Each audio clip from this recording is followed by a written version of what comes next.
The Lovers and Friends Festival was just canceled. Monique is still mad at Tyler and Oprah. Amanda Seals can't catch a break. And the rap beef between Drake and Kendrick Lamar just got real.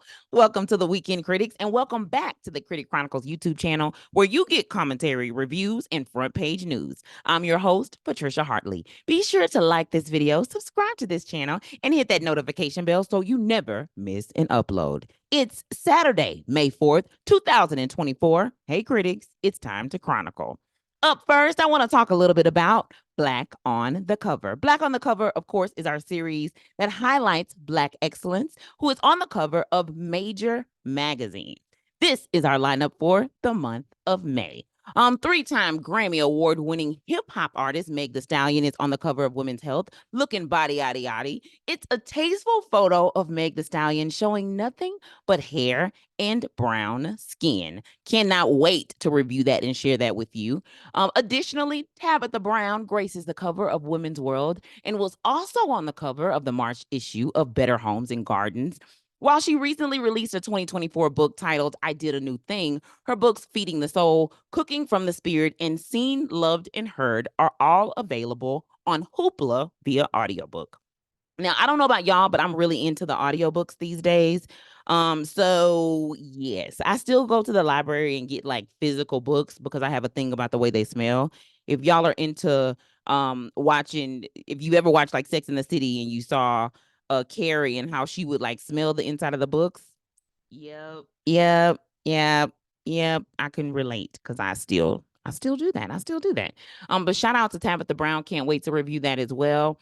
Grand Slam champion. Her name is Coco Gauff. You know her. She graces the cover of Time magazine. She talks about her on and off the court life and how she stays mentally focused during matches. And Saturday Night Live legend and superstar Maya Rudolph is on the cover of Town and Country, looking fabulous. I love the whatever it is that she has on. It looks very like a tinsel sort of a dress. I really do like it. I think it looks so gorgeous.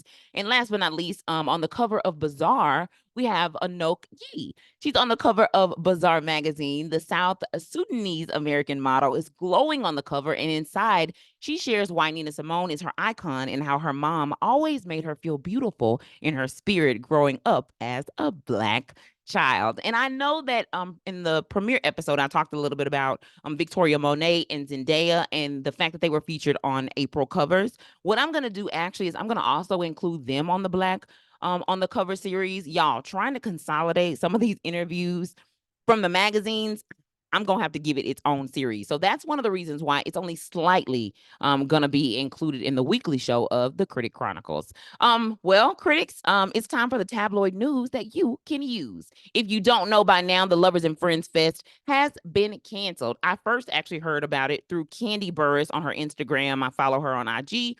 And she was saying that it was canceled. So, of course, it wasn't too much longer later. TMZ.com, they reported that the Las Vegas Lovers and Friends Festival has officially been canceled due to weather. Now, the shocking surprise came late last night, less than 24 hours before the all-day festival was scheduled to take place, according to the report. And while it sounds like event organizers, they did prepare for the windy weather, the National Weather Service issued a high wind warning, expecting 30 to 35 miles per hour sustained winds.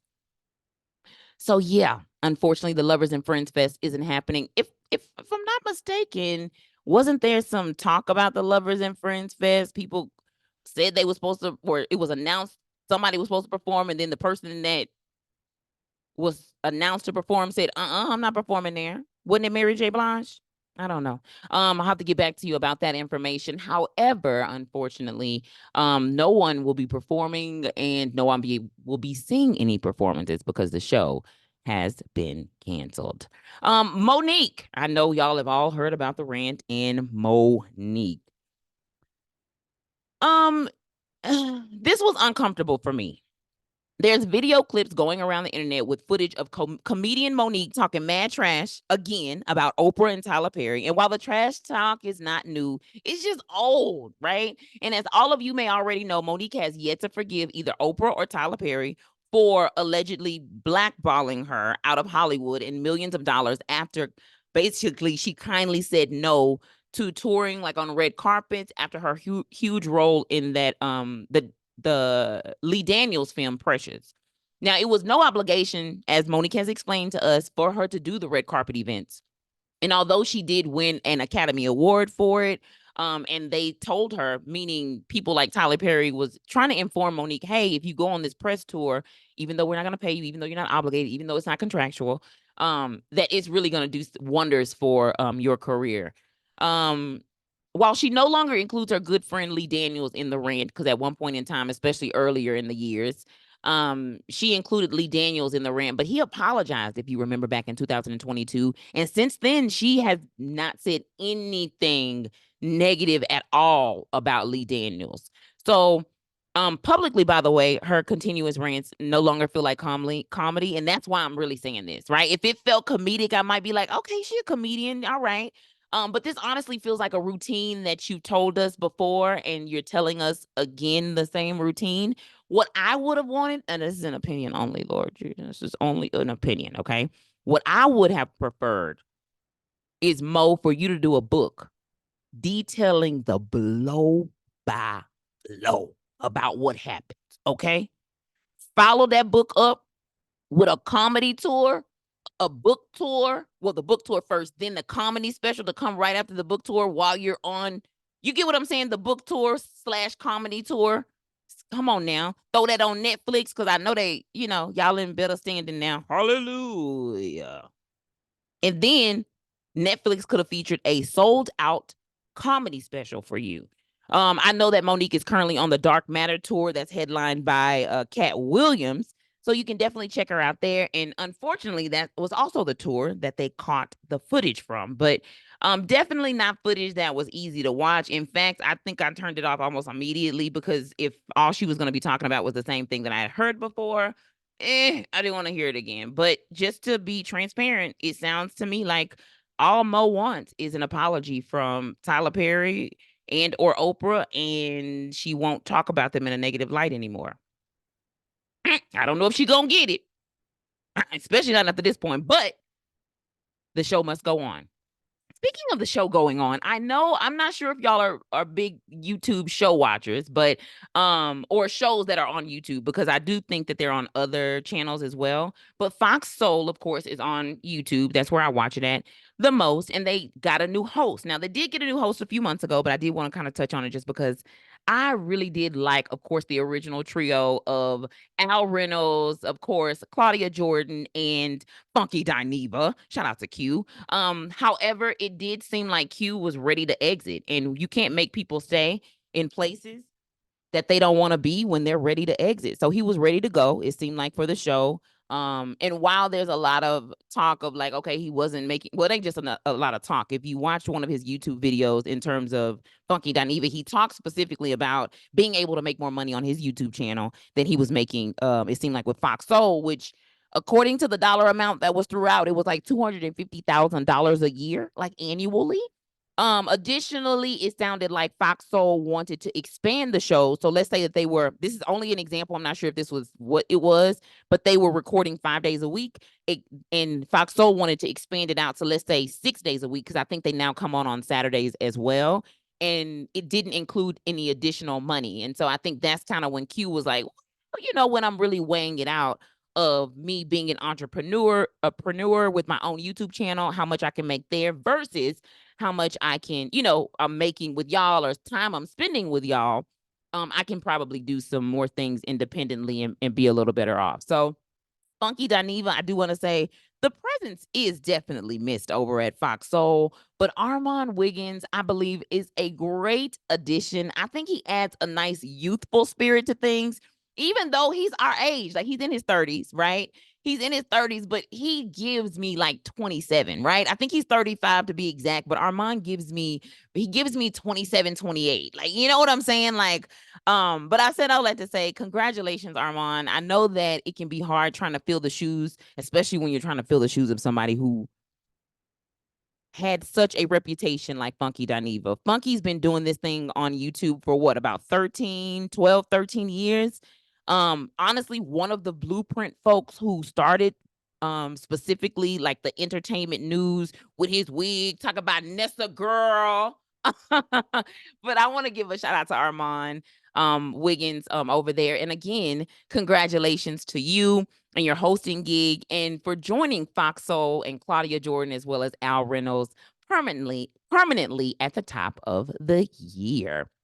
Additionally, I wanted to talk about Amanda Seales. So, Amanda, I thought this actually was old, but I keep seeing clips about Amanda and specifically folks talking about how she self-diagnosed herself with, as autistic or whatever the case may be, right? But when it comes to Amanda in the interview that she did with Shannon Sharpe, that was something else that it wasn't always pleasant to watch. It wasn't overly cringy, but it was not always pleasant to watch. It's also a long interview. It's 3 hours. It's a 3 hour interview, y'all. But I did watch about 2 hours, and 2 hours into it, I did have a chance to just kind of gather some very good information and some insight to it. I also caught a few reviews from some of our YouTubers, and I want to dissect it from the perspective of comparison, right? Comparison in terms of Shannon's interview style with women being different from men. He's had about I didn't go exactly how many women, but you can really count on two of your hands how many women he's had on the show. And I believe the first woman he had on the show was Candy Burris. And I think the next person he may have had was like, in terms of a female, think about it.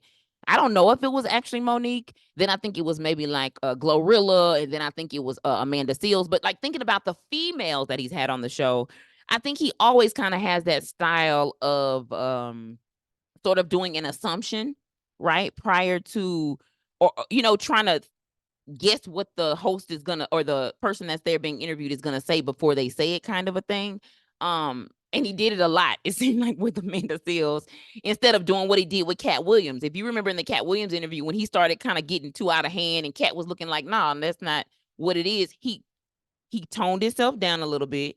He relaxed in the chair that he was in, and he opened up the floor, it looked like, for Cat then to share everything, right? To be able to open up. I just don't feel like Amanda ever quite got that from him that he gave to Cat Williams in her interview. So, some things that I wanted to point out that she talked about was insecure. I based off of some things that she said in the past, I was not surprised, to be transparent, to hear that her and Issa kind of never got back on track, to be honest with you. I think the publicist or whomever it was that Amanda butted heads with, they never quite ever got back right. And when somebody don't like you, sometimes they just don't like you. And when you're a big personality, and especially a big personality that's also accustomed to being misunderstood, and you always kind of have it in your mind subconsciously that like, there's always that insecurity, in my opinion, that's there. And so I think Amanda has also gone through, y'all, some very traumatic experiences, especially for her to be a child star. Like, you think about Amanda Seales, she's another individual who's been in the industry for a very long time. And you look at her, just her resume, and it is filled with so many things. It's so diverse.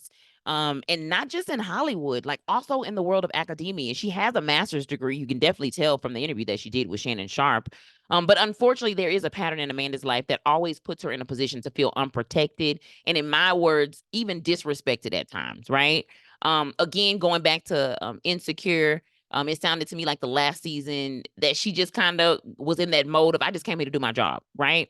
That's not the best atmosphere to be in, but I think she was kind of accustomed to it, thinking about her experience with Floetry, right? And being that member who took Natalie's place in the duo. So there was Marsha Ambrosius, and then there was Natalie. And then Marsha was still being a part of the duo, but then Natalie not being a part of the duo anymore, bringing in Amanda Seales to then take Natalie's place, and then not fully sharing with the audience.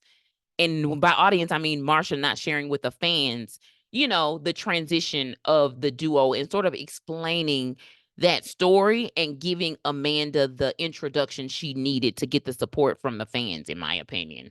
So I said all that to say, unfortunately, Amanda has this pattern in her life. And I'm hoping that she's able to get out of the cycle, and to be able to break the cycle. I don't have advice. I do, though, can say that there have been times where I've been in spaces where it feels like I'm maybe misunderstood. Not all the time, but I've been in spaces where I felt like I was misunderstood. And the only thing I can say is keep developing things yourself. Continue to do your thing, continue to go on tour, continue to evolve, continue to create, which you are already doing. You still have your podcast, Small Doses. She also has her book, Small Doses. I have a copy of her book, Small Doses, by the way, Small Doses. Interesting enough, y'all, I had a chance to meet Marsha Ambrosia. So I did a event in Pensacola, Florida back in October of 2019. It was called the Stump Fest, and she was the artist that spoke at the event. Now she came by herself, of course, as like a solo artist, but to be honest with y'all, I wish that I had something set up to be able to interview her, because I definitely would have asked her about the Amanda Seals or Amanda Diva. Remember when Amanda used to go by Amanda Diva? The Amanda Diva. So if you haven't had a chance to check out the Shannon Sharpe interview with Amanda Seals, feel free to do so. It's on his YouTube channel. Shout out to Amanda Seals. I'm glad you was able to get that out. And to a few folks was saying stuff like, why she go on Shannon Sharpe show? According to some of the YouTubers, she actually tweeted out like back in January or February that she wanted to go on the Shannon Sharpe show. So, it sounded like she also wanted to be there as well, which is also a good thing. But I hope Amanda feels like she was able to share what she wanted to share with everybody. But she still went on to Instagram afterwards to still continue to explain herself, because I think that autism diagnosis that she according to other people, that she self-diagnosed herself with and doesn't have an official doctor's diagnosis, I think people feel some kind of way about it. I'm not here to tell people what they are and what they're not. But I will say, after observing, Amanda Seals and listening to her talk about the cues, the social cues that she missed with specifically like Issa Rae not really, being friendly, but not her friend, right? Being what I consider to be professionally friendly. So if somebody invites you out to lunch, right, you'll go with them to lunch and you'll do the generic conversation. Yeah, how's everything? How's life? Yep, the show, right? You'll talk about things that are basic, but not things that you wouldn't talk about with anybody else. So, Amanda, I am hoping that you're able to just find an avenue that really does make you feel protected, and then also at home with your best self. Here at the Critic Chronicles, our goal is to provide quality but juicy content from websites, digital magazines, and tabloids, most of which are sourced from our public libraries. Research from the National Library of Medicine show that there are an estimated 17,000 public libraries nationwide, totaling 4 million visits each day. Public libraries are civic organizations that are committed to providing invaluable resources beyond the books that are free and open to the public. Get your library card to access thousands of resources today. The Wayne Brady show is coming to a TV near you. WBLS.com reports that Wayne Brady is getting a new reality show with his blended family. Now, this family includes his ex-wife, Mandy Takita, who he remains best friends with, according to him. And he also co-parents their 21-year-old daughter. Her name is Miley Brady. Mandy also has a 3-year-old son with partner Jason Fordham, who will also be on the show. It's going to give an insight into the life of Wayne Brady and will be titled Wayne Brady, The Family Remix. The show premieres on Freeform July 24th, with streaming on Hulu the next day. And I know everybody is talking about this, but the Drake and the Kendrick Lamar rap beef. Y'all, there's a rap beef happening now between the two of them, and it's lighting up the internet. Apparently, songs have been released between the two artists within the last 48 hours, and it ain't even done. Like, it's still going on. Now, I'm not keeping up with the beef. I'm keeping up with the critics over at Lovely T Channel, who gives us a blow-by-blow of the lyrical breakdown of the songs. Also, VarietyMagazine.com or Variety.com, excuse me, has an article by Stephen Horowitz, and that article is titled Kendrick Lamar's Beef with Drake and J. Cole Explained. And it also gives insight on how we got here to this point with all the beefing going on. As you know, a few weeks ago, J. Cole came out publicly to basically squash the beef between him and Kendrick. And while many had mixed feelings, we're hearing in the Kendrick lyricist, in the Kendrick lyrics, why J. Cole backed down. I'm not saying that they couldn't handle each other and like go blow for blow, but sometimes, it's not worth it. And sometimes you really don't want to. I also have to admit to you that we all know that some of this stuff can be made up or put out there to just kind of cause the hype.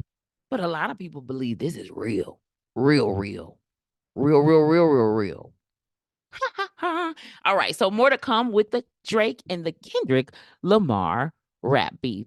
I want y'all to check out the description box for more information about how to stay connected to the channel, and be sure to catch us here on the Critic Chronicles every week for uploads. Now, tomorrow is still the weekend again, and we're gonna be back with more, including more information about Keke Palmer's new book. Mariah the Scientist gets arrested for a fight she had over that boy in jail, and more inside our Black on the Cover series. Thank you again for tuning into the Critic Chronicles YouTube channel, where you get commentary, reviews, and front page news for the culture. Be sure to like this video, subscribe to the channel, and hit that notification bell so you never miss an upload.